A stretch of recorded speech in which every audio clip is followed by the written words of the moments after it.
નમસ્કાર, હું છું માનસી. કનેક્ટ ઇન્ડિયા ડિજિટલમાં આપનું સ્વાગત છે.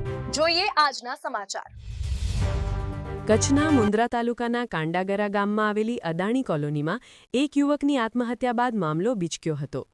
પરપ્રાંતીય મજૂરોના ઉગ્ર ટોળાએ પોલીસ પર હુમલો કરી વાહનોમાં તોડફોડ અને આગજની કરતા સમગ્ર પંથકમાં ચકચાર મચી ગઈ છે. મળતી માહિતી મુજબ કાંડાગરા સ્થિત કોલોનીમાં નીરજકુમાર નામના યુવકે અગમ્ય કારણોસર આત્મહત્યા કરી હતી. ઘટનાની જાણ થતાં જ્યારે પોલીસની ટીમ મૃતદેહનો કબજો લેવા પહોંચી ત્યારે ત્યાં હાજર પરપ્રાંતીય શ્રમિકો ઉશ્કેરાયા હતા.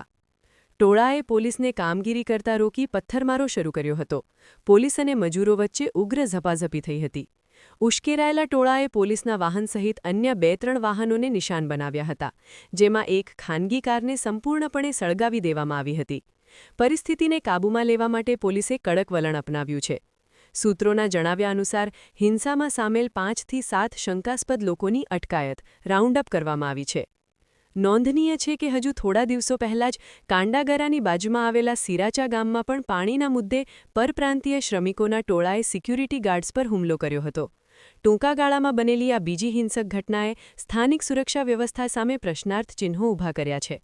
સ્થાનિકોમાં એવી ચર્ચા ઉઠી છે કે શું મજૂરીના બહાને અન્ય રાજ્યોના હિસ્ટ્રી શીટરો કે ગુનાહિત ઇતિહાસ ધરાવતા લોકો મુન્દ્રામાં આશ્રય લઈ રહ્યા છે? જો આ બાબતે યોગ્ય તપાસ નહીં થાય તો આગામી સમયમાં સ્થાનિક શાંતિ જોખમાઈ શકે છે.